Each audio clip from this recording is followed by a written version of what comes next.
کل ہم لوگ جشن آزادی منائیں گے اور پرسوں ہندوستان، خوب باجے بجیں گے، آتش بازی ہوگی، رقص بھی ہوگا اور بہت سارے دعوے بھی ہوں گے،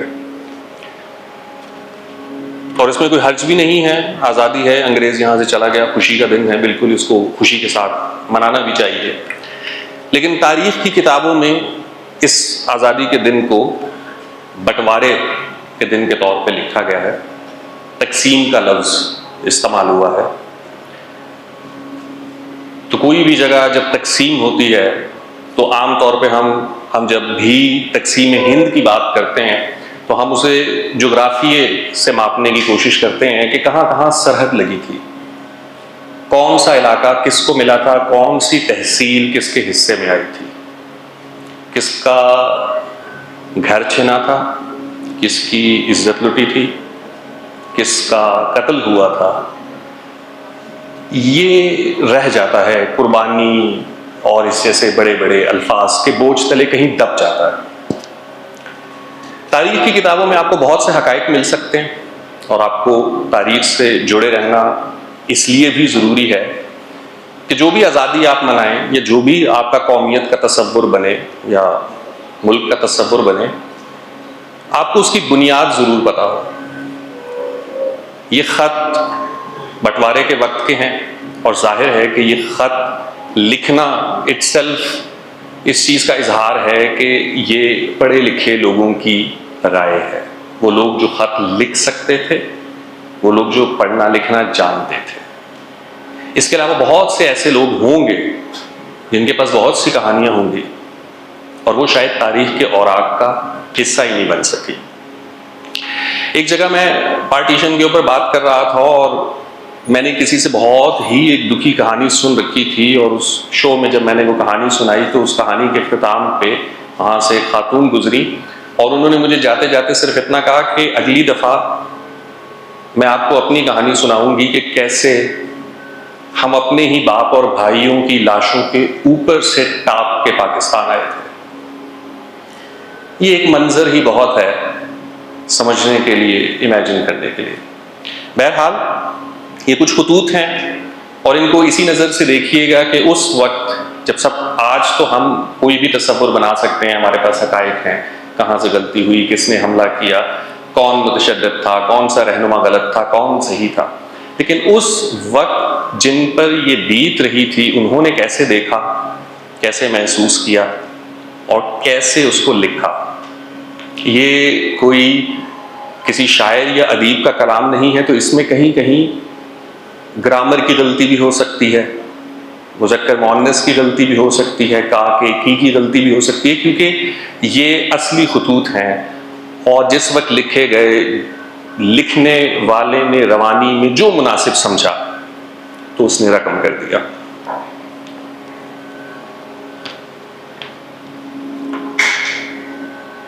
ریلوے میل سروس لاہور، اگست 25، 1947۔ جناب بھائی صاحب اور بھابھی جان، السلام علیکم۔ میں 10 تاریخ کو لاہور تبدیل ہو کر آ گیا تھا۔ میں بچوں کو چھوڑ آیا تھا۔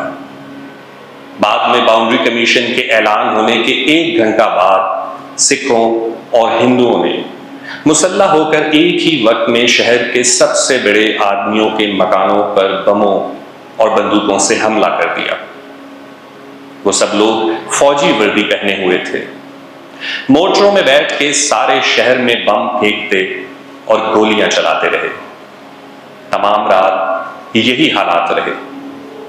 صبح 7 بجے کرفیو کھلنے پر شہر کے بڑے رئیس اور بعد میں عام لوگ پناہ لینے کے لیے جہاں کسی کو خیال آیا بھاگ آئے۔ بی بی جی زاہد کو رشیدہ اور بچوں کے سمیت ایک سوٹ کیس لے کر گھر سے تایا عطا الحق صاحب کے یہاں آ کر پناہ لی۔ 1 دن اور 1 رات وہاں ٹھہرے، مگر یہاں کے حالات بھی خطرناک ہو گئے تھے۔ اگلی صبح میاں صاحب بڑی جانفشانی کر کے ملٹری سے ایک لاری لے کر گھر سے کھرے کنگرے کھرے کنگرے وہاں کی جگہ کا نام ہے۔ اگلی صبح میاں صاحب بڑی جانفشانی کر کے ملٹری سے ایک لاری لے کر گھر سے کھرے کنگرے بہت دقتوں سے پہنچے۔ میرے جلندھر جانے کے لیے ریل کا راستہ بند تھا۔ 2 دفعہ فیروز پور پہنچا کہ کپور تھلہ کے راستے جلندھر جاؤں، لیکن دونوں دفعہ ناکامیاب رہا۔ فیروز پور کے حالات اور اس ٹرین کے بہت خراب ہو گئے۔ راستے میں گاڑی روک کر حملہ کرتے تھے۔ آخر لاہور میں پھر کر بہت دوڑ دھوپ کر کے ایک ملٹری ٹرک مجھے مل گیا۔ میں اسے جلندھر لے گیا۔ 7-6 فوجی تھے، ایک برین گن، باقی رائفل سے مسلح تھے۔ لے گیا، جلندھر شہر پہنچا۔ وہاں شہر میں کوئی مسلمان باقی نہ بچا تھا۔ وہاں فوج والوں سے پتہ لیا، انہوں نے بتایا کہ یہ سب لوگ ریلیز کیمپ میں چھاؤنی میں ملیں گے۔ وہاں پہنچا، چھاؤنی میں فوجی بیرکوں میں ہزارہا پناہ گزین تھے۔ ہر ایک جگہ بچوں کو ڈھونڈا۔ کئی گھنٹے کے بعد سعید ملا، جس سے پتہ چلا کہ بی بی جی بچوں کے گاؤں میں ان کے پاس ہیں۔ رات کے 8 بجے گاؤں پہنچا۔ اگلی صبح بچوں کو لے کر 10 بجے چلا۔ خداوند کریم کا شکر ہے کہ بخیریت تمام شام کو 7 بجے لاہور پہنچا۔ فی الحال بغبان پورہ میں ایک چھوٹا سا گھر لے کر رات گزاری۔ آج یا کل کچھ انتظام کروں گا۔ ابھی خالہ جی وہیں گاؤں ہیں، ان کے لیے لاری کا بندوبست کر رہا ہوں۔ اگر بندوبست ہو گیا تو انہیں جا کر لے آؤں گا۔ فی الحال جلندھر سے یہاں آنے کا کوئی انتظام نہیں۔ ریل بند ہے، ابھی تک گاؤں میں امن ہے۔ فوج بھی کچھ زیادہ کرتی ہے۔ ہوائی جہاز کے راستے کی بھی کوشش کی، لیکن جلندھر صرف RAF کے جہاز اتر سکتے ہیں، کرائے کے جہاز وہاں نہیں اتر سکتے۔ ہم شیرہ حفیظ اور بھائی خالق پشاور چلے گئے۔ انور شور کوٹ ہے۔ ابھی کیونکہ ہم سب پریشانی کی حالت میں ہیں، اس لیے کوئی اچھا پروگرام نہیں بنا سکے۔ ذرا کچھ اطمینان ہوگا تو کچھ پروگرام بنائیں گے۔ ہمارا مکان اور خالہ جی کا مکان جل گیا ہے اور سامان سب لٹ گیا ہے۔ آپ اور بھابھی جان کو فکر کرنے کی ضرورت نہیں، کیونکہ شکر کا مقام ہے کہ ہم سب لوگ عزت و آبرو سے ہیں۔ جان بچ گئی، باقی چیزیں انسان زندگی میں بنا سکتا ہے۔ ہم سب اچھی طرح ہیں، بچے بھی خیریت سے ہیں۔ اپنی خیریت سے اطلاع دیں۔ آپ کا بھائی ولی محمد۔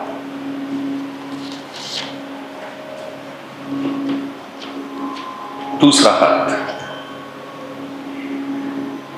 1 ستمبر 1947، لاہور۔ جناب بھائی صاحب، آپ کا 27 کا خط آج ملا۔ تار 29 کو مل گئی تھی، اس کا جواب دے دیا تھا۔ میاں عطاء الحق اور میاں فدا سب ساتھ ہیں۔ عذرا اور گیتی ڈلہوزی میں ہیں، وہاں بھی حالات خراب ہو رہے ہیں۔ میاں ربانی صاحب ابھی امبالہ میں ہی ہیں۔ میاں صاحب کا بالکل کچھ بھی سامان ساتھ نہیں آ سکا، صرف ایک سوٹ کیس ساتھ ہے۔ خالہ صاحبہ سخت تکلیف محسوس کر رہی ہیں، کیونکہ اول تو سامان ان کے پاس کچھ نہیں، دوسرے میاں ولی محمد کا مکان اتنے آدمیوں کے لیے بہت ناکافی ہے۔ رہنے کی سخت تکلیف ہے۔ ہمیں محکمے والے مکان دے رہے ہیں، اس لیے میں ایک بہت بڑا مکان جس میں 15 تک کمرے ہوں گے کرائے پہ لے رہا ہوں۔ اس میں ہم مل کر گزارا کر لیں گے۔ اگر میاں صاحب کو علیحدہ کوئی کوٹھی مل گئی تو وہاں چلے جائیں گے۔ اگر آپ انہیں اس وقت اپنے پاس بلا لیں اور میاں صاحب آنا چاہیں تو بہت اچھا ہے۔ بی بی جی کو تو میں نے مشورہ دیا تھا کہ کراچی چلی جائیں، لیکن ان کی رائے سب سے علیحدہ ہوتی ہے۔ انہوں نے جواب دیا کہ میں اب فقیر ہو گئی ہوں، اس لیے کراچی نہیں جانا چاہتی، یہیں رہوں گی۔ کل آپ کو پھر اطلاع دوں گا. اس وقت لفافہ اور خط نہیں مل سکا. ایک پرانا کارڈ استعمال کر رہا ہوں. تاروں میں بہت زیادہ دیر لگتی ہے، اس لیے تار دینی مناسب نہیں سمجھا. آپ اپنی فیملی کی خیریت سے اطلاع دیتے رہیں. بھابھی جان کی خدمت میں سلام عرض کر لیں. بچوں کو پیار. آپ کا بھائی ولی محمد. یہ 2 خط ولی محمد صاحب کے تھے. ان 2 خطوط میں جو گفتگو ہوئی اس کا کچھ حوالہ آپ کو تیسرے خط میں بھی ملے گا، لیکن حیرت انگیز طور پہ تعلق سمجھ میں نہیں آئے گا کہ خط لکھنے والی غالباً یا تو ان کی حقیقی والدہ ہے یا اس زمانے کا کوئی ایسا رشتہ ہے قریبی کہ جس میں ماں ہی سمجھ کے پکارا گیا ہے اور وہ بھی بیٹے کی طرح ہی مخاطب ہے. مغل پورہ، لاہور، 6 ستمبر 1947. پیارے بیٹے رشید میاں، السلام علیکم. عزیزاً میاں ولی محمد کے نام آپ کا خط آیا. حال معلوم ہوا. عرصہ 3 ماہ ہوئے کہ آپ کی تبدیلی کراچی ہو چکی تھی، لیکن آپ نے مجھے کوئی اطلاع نہیں دی. میں نے آپ کے سسرال میں سے کسی آدمی سے سنا کہ آپ کی تبدیلی ہو گئی ہے. جالندھر میں کیا، سارے پنجاب میں 4 مہینے سے گڑبڑ ہو رہی تھی. ساری رات جاگ کر گزاری، لیکن آپ نے ایک دفعہ بھی لکھ کر یہ دریافت نہ کروایا کہ آپ کا کیا حال ہے. اگر آپ کچھ خیال ہوتا اور اس کی تکلیف کا کچھ احساس ہوتا تو شاید میرا کچھ نہ کچھ بچ ہی جاتا. میں نے سارے شہر کے بڑے لوگوں سے دریافت کیا کہ اب کیا کرنا چاہیے.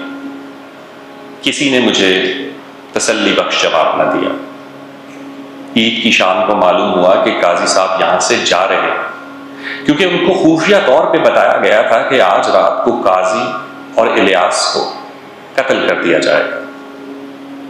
میں نے جا کر ان سے پوچھا کہ اب ہمارا کیا بنے گا، تو انہوں نے کہا ہم خود بالکل بے بس ہیں، اپنی جان چھپا رہے ہیں. وہ اسی وقت سارا گھر چھوڑ کر اپنی کار پر کہیں چلے گئے.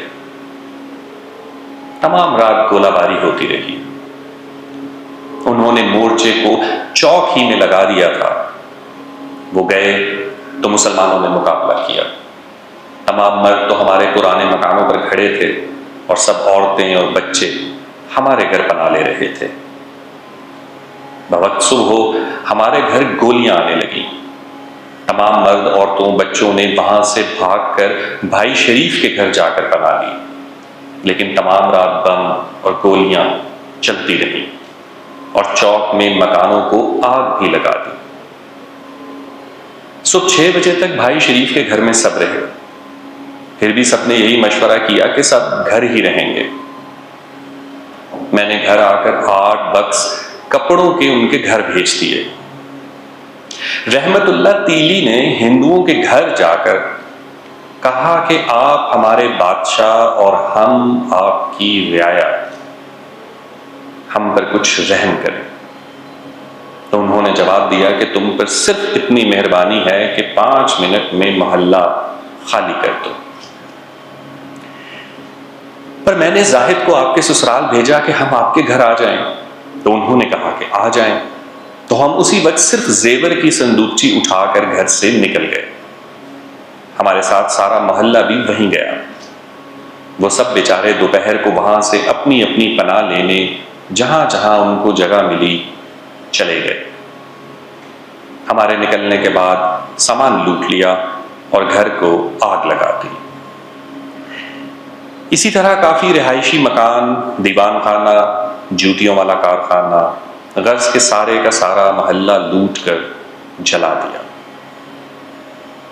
اسی وقت ہی وہ ڈاکٹر سعید الدین کے گھر گئے اور ان کے گھر پر حملہ کر دیا.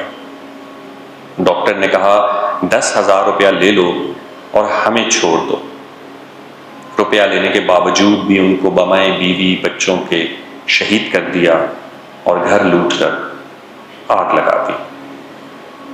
پرانی کچہری میں بھی سب کو لوٹ کر آگ لگا دی۔ عبدالسلام بیچارے بھی بالکل تنہا اپنی جان لے کر نکل گئے، غرض کے ساری پرانی کچہری ختم کر دی۔ جانیں بھی بہت تلخ ہوئیں۔ ایک رات ہم نے آپ کی سسرال میں گزاری، دوسرے دن ٹرک کا انتظام ہوا تو ہم بمائے آپ کی سسرال کے فدا کے سسرال والوں کے گاؤں چلے گئے۔ شہر کا جو مسلمان بھاگ سکا وہ بھاگ کر بستیوں اور قریب قریب کے گاؤں میں چلے گئے، غرض کے شہر بالکل مسلمانوں سے خالی ہو گیا۔ 3 دن ہم وہاں رہے، پھر ولی محمد لاہور سے سرکاری ٹرک لے کر گئے۔ 4-5 دن تلاش کے بعد چھاؤنی میں شاہ کا لڑکا سعید ان کو ملا، تو انہوں نے بتایا کہ وہ میاں صاحب کے ساتھ چلے گئے۔ آپ کے سسرال والے تو زیور اور 8-10 بکس کپڑوں کے لے گئے تھے، لیکن ہم اتنے بد نصیب کہ ایک جوڑا کپڑا بھی نہ لے سکے۔ صرف رشیدہ اپنا ایک بکس اور ایک سوٹ کیس اپنے سر پر رکھ کر اور ایک زاہد کے سر پر اٹھا کر لے گئی تھی، بس باقی سب دشمنوں کے حوالے کر دیا۔ سجاد نے جو اپنی ڈیوٹی پر تھا، ہوائی جہاز میں سے شہر کی حالت دیکھی تو چھاؤنی اتر کر فوجی ساتھ لے کر ہمیں ڈھونڈنے اور گھر دیکھنے گیا تو گھر لوٹا ہوا اور جلا ہوا دیکھ کر واپس آ گیا۔ حکیم عبدالرحیم کا کچھ پتہ نہیں کہ ہے یا نہیں۔ قاضیوں کے دونوں خاندان صحیح سلامت لاہور پہنچ گئے ہیں، اور یہاں آ کر انہوں نے کوٹھیاں کرائے پہ لے لی ہیں، صرف بڑے قاضی کی بڑی بہن لاپتہ ہے۔ ہم 1 ہفتہ بھائی عبدالباری کے گھر رہے، اور اب 1 ہفتہ سے حمیدہ کے گھر آئے ہوئے ہیں۔ وہ جا کر ہمیں اپنی طرف لے آئی ہے۔ ولی محمد کو مکان امید ہے 2 دن تک مل جائے گا۔ سجاد کہتا ہے کہ میں کوٹھی لے لیتا ہوں۔ میں کوٹھی میں جا کر کیا کروں؟ نہ میرے پاس کپڑا ہے، نہ برتن، نہ کوئی چیز۔ سخت حیران ہوں کہ کیا کروں۔ کچھ دن یہاں ٹھہر کر عزیزہ انور کے پاس جاؤں گی۔ طبیعت سخت کمزور ہے، پریشان ہر وقت رہتی ہوں۔ اس مصیبت کو برداشت کی ہمت نہیں تھی، لیکن جو خدا کی طرف سے مصیبت ہو اس کے آگے سر تسلیم خم کرنا پڑتا ہے۔ بھائی عبدالباری کے گھر میں جالندھر سے سریا کے سسرال والے 50-60 آدمی آئے ہوئے ہیں۔ آپ کے سسرال والوں کو کوٹھی مل گئی ہے، سکندرہ کی کوٹھی میں چلے گئے ہیں۔ ذکی راضی خوشی ہے۔ کل امید ہے کہ میں ملنے جاؤں گی۔ ولی محمد دوسرے تیسرے دن جاتا ہے اور ان کی خیریت دریافت کراتا ہے۔ کبھی کبھی اپنی خیریت کا لکھ دیا کرو، اگر آپ نے اس خط کا جواب دینا ہو تو ولی محمد کے پتے پر دے دینا۔ رشیدہ اور بچوں کو پیار دیں، آپ کی پھوپھی بھی آپ سب کو پیار دیتی ہے۔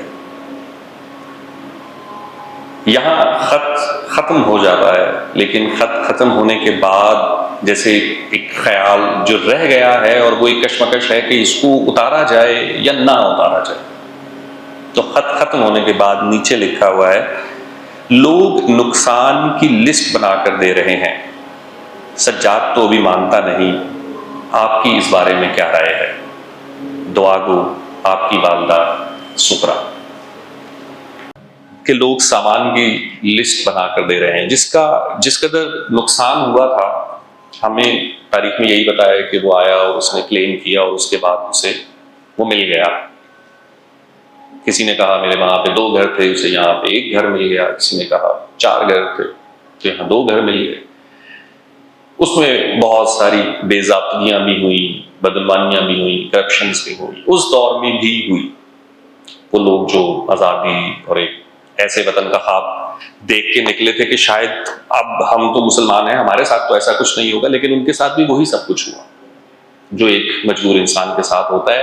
لیکن اس خط کی آخری لائن ان خاتون کی یہ کشمکش بتا رہی ہے کہ جو کبھی اپنے گھر میں ٹھاٹ باٹ سے رہی تھی، ان کا گھر آباد تھا، ان سے یہ طے ہی نہیں ہو رہا کہ وہ اپنا نقصان بھی کسی کو بتا سکیں یا حکومت کو اپنا نقصان بتا سکے، کیونکہ اب بھی اندر ایک ایک گلڈ یا ایک ندامت سی ہے کہ ماننا پڑے گا، یعنی اپنے نقصان کا ازالہ ہے، لوگ تو بتا ہی رہے ہیں لیکن وہ شرم، وہ وضع آڑے آ رہی ہے۔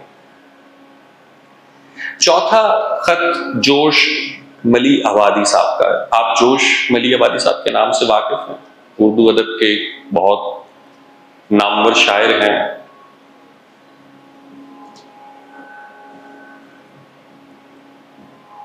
(38) Regent hotel, Ballard pier, Bombay, 19 ستمبر 1947۔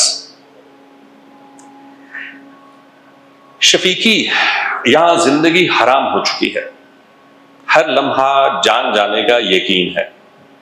میں آج اپنے اہل بیت کے ساتھ پونے سے بمبئی جا، یا یوں سمجھیے بھاگ رہا ہوں۔ وہاں پہنچ کر صرف اتنے دن ٹھہروں گا کہ آپ لاہور میں ایک 6-7 کمروں کے صاف ستھرے بنگلے کو میرے واسطے 100-125 روپے ماہانہ کرائے پہ لیتے ہی تار کے ذریعے مجھے مطلع فرمائیں۔ آپ کا تار ملتے ہی پہلے جہاز سے کراچی روانہ ہو جاؤں گا اور کراچی سے ریل کے ذریعے سے لاہور آ جاؤں گا۔ بمبئی سے روانگی کے وقت آپ کو تار دے دوں گا۔ میرے ایک دوست major A M. Khan DAAGNQ MG number 114، یہ ان کا مکمل تعارف ہے ان کے دوست کا۔ میرے ایک دوست major A M. Khan DAAGNQ MG number 114 infantry brigade, Lahore, کوئی 4-5 دن ہوئے کراچی پرواز کر کے لاہور گئے ہیں۔ وہ بھی میرے واسطے بنگلے کا وعدہ کر کے گئے ہیں۔ آپ ٹیلی فون پر ان سے بھی گفتگو فرما لیں یا تکلیف کر کے مل لیں، اور 2 دن یکشد بشکنداہ کوہرا بن کر فوراً میرا بندوبست کر دیں۔ اصل خط میں ظاہر ہے کہ اس محاورے کا مطلب نہیں ہے، لیکن آپ لوگوں کی آسانی کے لیے فارسی کا محاورہ جو انہوں نے استعمال کیا کہ 2 دل مل کر جائیں تو پہاڑ جیسی بڑی رکاوٹ کو بھی توڑ سکتے ہیں۔ میں ہر لمحہ آپ کے تار کا منتظر رہوں گا۔ زیادہ لکھنے کا وقت نہیں اور نہ حواس ہے۔ جہاں تک ہو سکے میرے واسطے ایسے مقام پر بنگلہ لیجئے جس کا محل وقوع ایسا ہو جیسا عرف عام میں پرفضا مقام کہتے ہیں۔ آپ کا جوش۔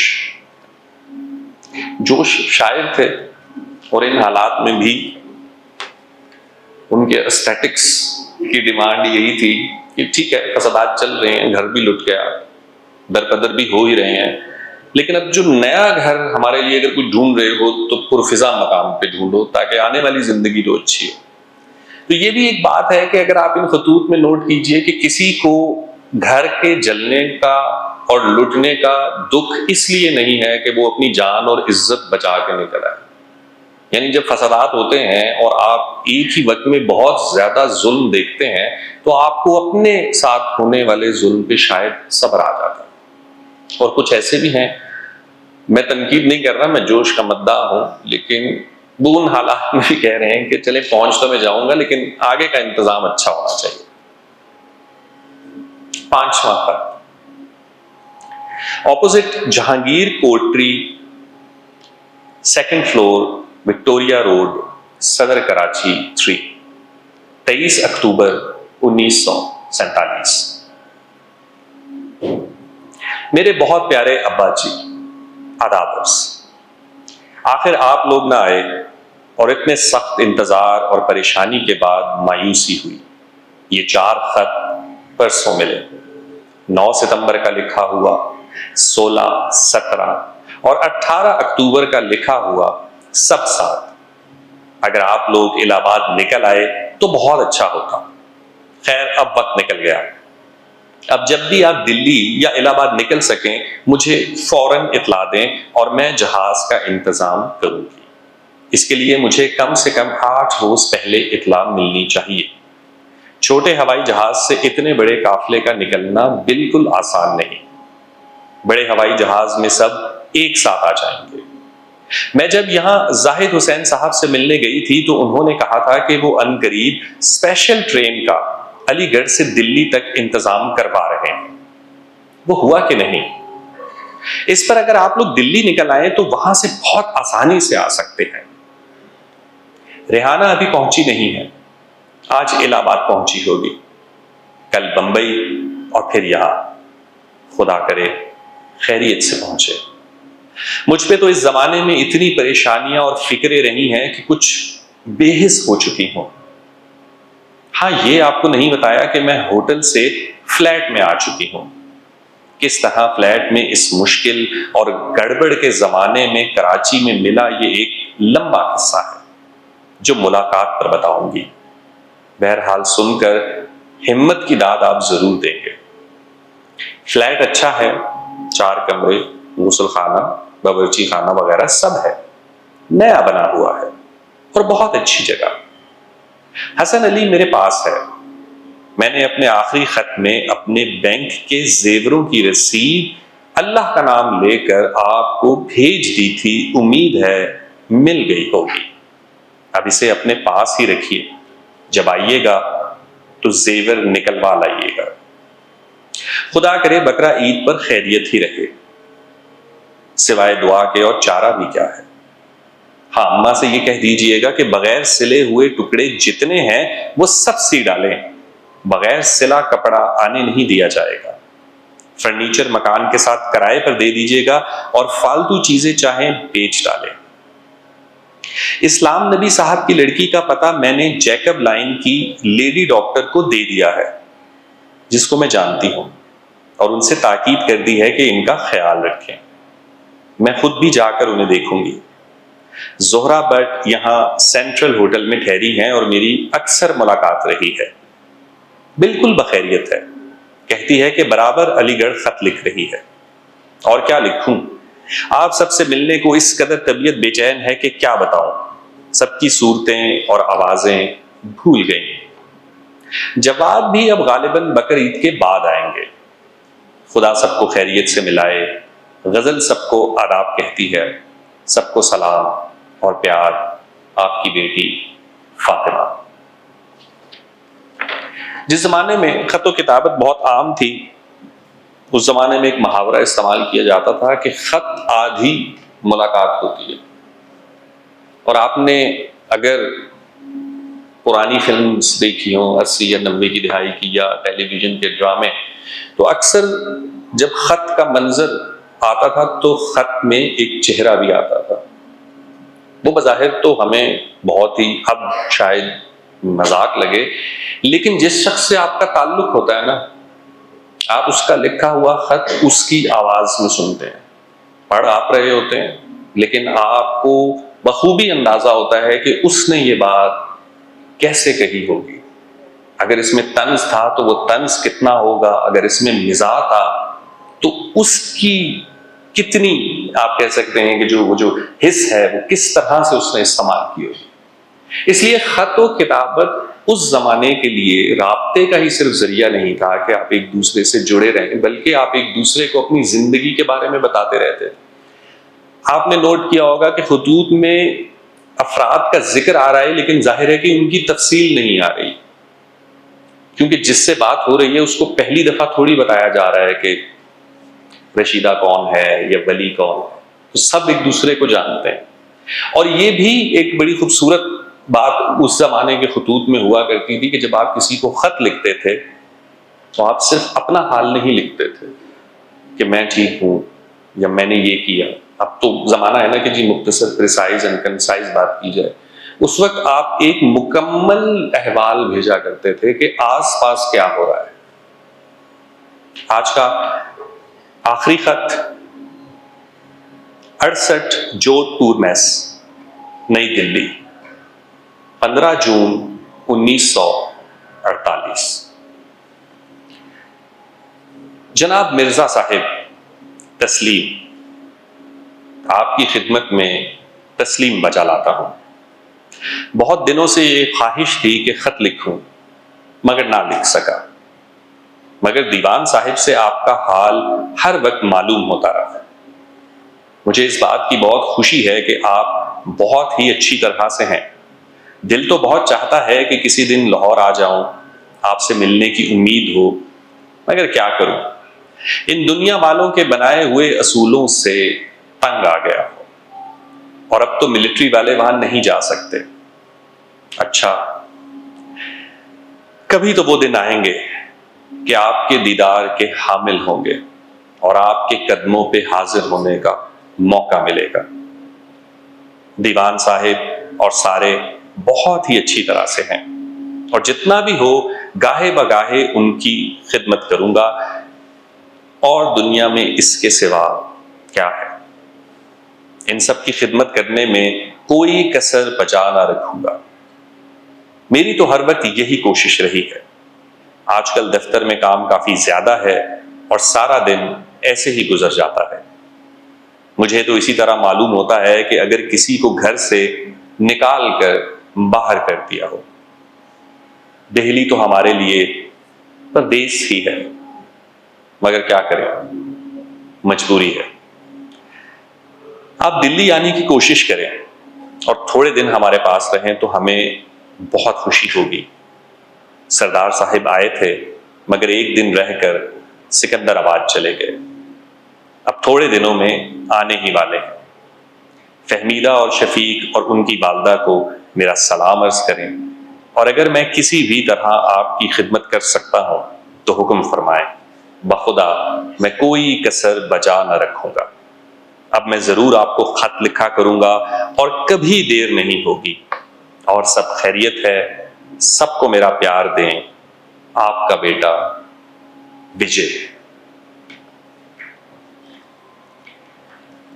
یہ